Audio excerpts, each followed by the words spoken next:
উদ্দিন, কুমিল্লা 5। আপনার সময় 6 মিনিট।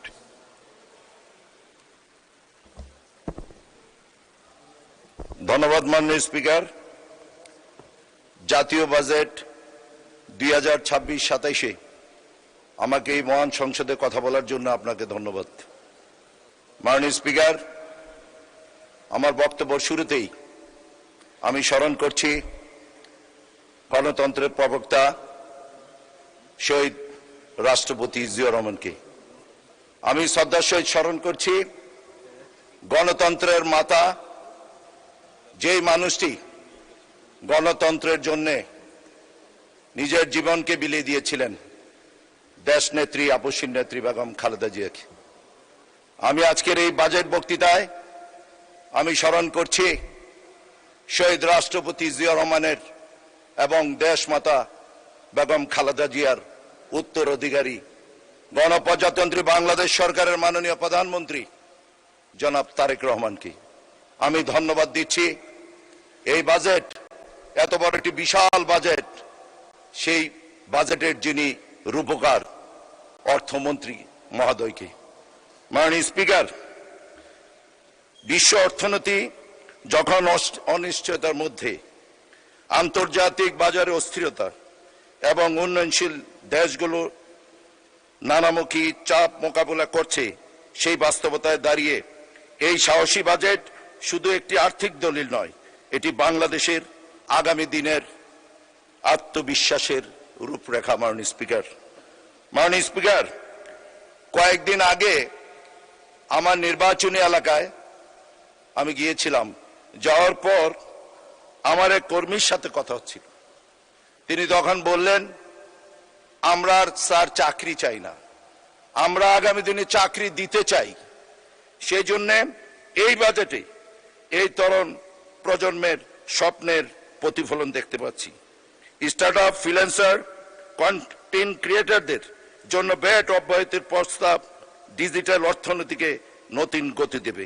দেশের লাখো তরুণ বিশ্ববাজারে কাজ করছে। মাননীয় স্পিকার, তাদের জন্য এই বাজেটে একটি শক্তিশালী বার্তা বাংলাদেশের তাদের পাশে আছে। এই বাজেটের সবচেয়ে বড় শক্তি হলো উন্নয়ন ব্যয়ে সাহসী বিনিয়োগ। উন্নয়ন ব্যয়ে প্রায় 47% বৃদ্ধি করা হয়েছে। যখন একটি সরকার রাস্তা, সেতু, বিদ্যুৎ, শিক্ষা ও স্বাস্থ্য খাতে বিনিয়োগ বাড়ায়, তখন শুধু অবকাঠামো নির্মাণ নয়, নির্মিত হয় মানুষের ভবিষ্যৎ। আমরা দেখছি এই শিক্ষা এবং স্বাস্থ্য খাতে সর্বোচ্চ বরাদ্দ দেওয়া হয়েছে। 25 লাখ নাগরিককে হেলথ কার্ডের আওতায় আনার পরিকল্পনা নেওয়া হয়েছে। এটি শুধু একটি পরিকল্পনা নয়, এটি সাধারণ মানুষের স্বাস্থ্য সেবাকে ডিজিটাল সহজলভ্য করার একটি যুগান্তকারী পদক্ষেপ।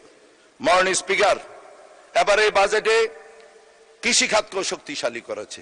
যে দেশের কৃষি খাতকে শক্তিশালী না করা হয়, এই দেশ কখনো এগিয়ে যেতে পারে না। মাননীয় স্পিকার, এই কৃষি খাতকে আজকের এই বাজেটে সর্বোচ্চ সুযোগ দেওয়ার পরিপ্রেক্ষিতে গ্রামীণ অর্থনীতিকে সচল করার জন্য একটি অত্যন্ত ইতিবাচক উদ্যোগ নেওয়া হয়েছে।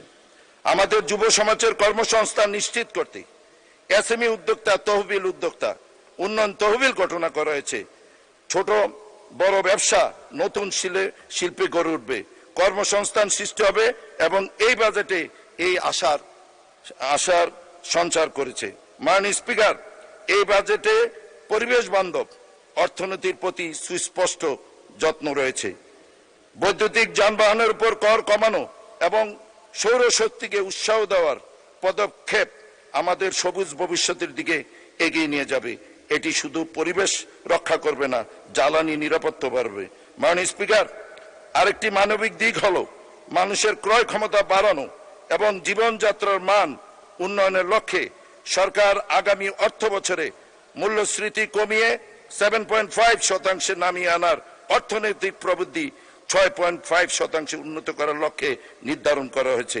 পাশাপাশি করমুক্ত আয়ের সীমা বৃদ্ধির উদ্যোগে মধ্যবিত্ত সাধারণ করদাতাদের মধ্যে স্বস্তি বিরাজ করছে। মাননীয় স্পিকার, এই বাজেটে মূল দর্শন হলো এটি অন্তর্বর্তীমূলক মানবিক বিনিয়োগ নির্ভর অর্থনীতি গঠন করা এবং এটি কেবল আজকের চ্যালেঞ্জ মোকাবেলার বাজেট নয়, এটি আগামী প্রজন্মের সম্ভাবনার বাজেট। মাননীয় স্পিকার, আমি দৃঢ়ভাবে বিশ্বাস করি মাননীয় প্রধানমন্ত্রীর নেতৃত্বে মাননীয় অর্থমন্ত্রীর বিচক্ষণ পরিকল্পনায় মাধ্যমে এই বাজেটের অর্থনীতিতে নতুন উচ্চতায় নিয়ে যাবে। এই বাজেটে প্রতিটি টাকা যেন দুর্নীতি, অর্থ পাচারের কালো হাত থেকে সুরক্ষিত থাকে সেই প্রত্যাশা ব্যক্ত করে আমি বলছি, মাননীয় স্পিকার, আমার নির্বাচনী এলাকা মাননীয় স্পিকার কুমিল্লা 5 বুড়িচং ব্রাহ্মণপাড়া। মাননীয় স্পিকার, আমরা শপথ নেওয়ার পর মাননীয় প্রধানমন্ত্রী এবং স্বরাষ্ট্রমন্ত্রী ঘোষণা করেছেন মাননীয় স্পিকার, সেটা হচ্ছে আমাদের মাদক এবং বিশেষ করে আমাদের ইফটিজিং থেকে শুরু করে কিশোর গ্যাং থেকে শুরু করে জুয়া থেকে শুরু করে জিরো টলারেন্স মাননীয় স্পিকার ঘোষণা করেছে। মাননীয় স্পিকার, আমি যখনই এলাকাতে যাই মাননীয় স্পিকার, আপনারা জেনে নেবেন সমস্ত সংস্থা। ধন্যবাদ, ধন্যবাদ মাননীয় সদস্য। আচ্ছা, 1 মিনিটে কনক্লুড করেন। আমরা তো নতুন আসছি, আপনি তো আমাদের মুরব্বী, 2টা মিনিট দেন মাননীয় স্পিকার। এলাকার কথা একটু না করলে তো এলাকায় জায়গা পাই না মাননীয় স্পিকার। 2টা মিনিট মাননীয় স্পিকার। আচ্ছা মাননীয় স্পিকার, 2 মিনিট যখন বলেন। জি মাননীয় স্পিকার, ধন্যবাদ আপনাকে। মাননীয় স্পিকার, যখন এই এলাকায় যাই মাননীয় স্পিকার, এখন সংসদ চলে 2 দিন সময় পাই, একদিন শুক্রবার শনিবার। আমি প্রতিনিয়ত মাদকের বিরুদ্ধে মাননীয় স্পিকার, সমস্ত এজেন্সি থেকে জেনে নেবেন আমি মাদকের বিরুদ্ধে সংগ্রাম করি মাননীয় স্পিকার। আমার 2টি উপজেলার মধ্যে মাননীয় স্পিকার, আমাদের 2টি উপজেলায় এই পর্যন্ত মাদকের যাতে যারা মাদক বিক্রেতা, যারা মাদক ব্যবসায়ী এবং যারা মাদক সেবন করে, এই পর্যন্ত 75 জনকে বিভিন্ন মেয়াদে সাজা দেওয়া হয়েছে। কিন্তু অত্যন্ত দুঃখজনক হলো সত্যি মাননীয় স্পিকার, এখানে আইনমন্ত্রী মহোদয় এখানে আছেন মাননীয় স্পিকার, আমি বিনয়ের সহিত অনুরোধ করতে চাই, তারা কোনো সুযোগে যেখানে 1 বছর সাজা হয় সেখানে তারা 15 দিনের মধ্যে তারা বের হয়ে যায়। এই জন্য একটি আইন করা উচিত মাননীয় স্পিকার। আর মাননীয় স্পিকার, আমি কুমিল্লার সন্তান, কুমিল্লায় যখনই যাই, ইতিমধ্যে আমাদের মাননীয় প্রধানমন্ত্রী চাঁদপুর গিয়েছিলেন, চাঁদপুরের লক্ষ্মীপুরের আমাদের পূর্তমন্ত্রীর এলাকায় একটি বক্তব্য দিয়েছিলেন, কুমিল্লার মানুষের একটি চাহিদা, কুমিল্লা গ্রেটার কুমিল্লার প্রাণের মানুষের একটি দাবি, কুমিল্লা বিভাগ। মাননীয় প্রধানমন্ত্রী সেখানে বলেছেন অচিরেই যাতে মাননীয় স্পিকার কুমিল্লাকে কুমিল্লা বিভাগে রূপান্তরিত করা হয়। মাননীয় স্পিকার, আপনাকে ধন্যবাদ মাননীয় স্পিকার, ধন্যবাদ। পরবর্তী বক্তা মাননীয় সদস্য রেজা আহমেদ।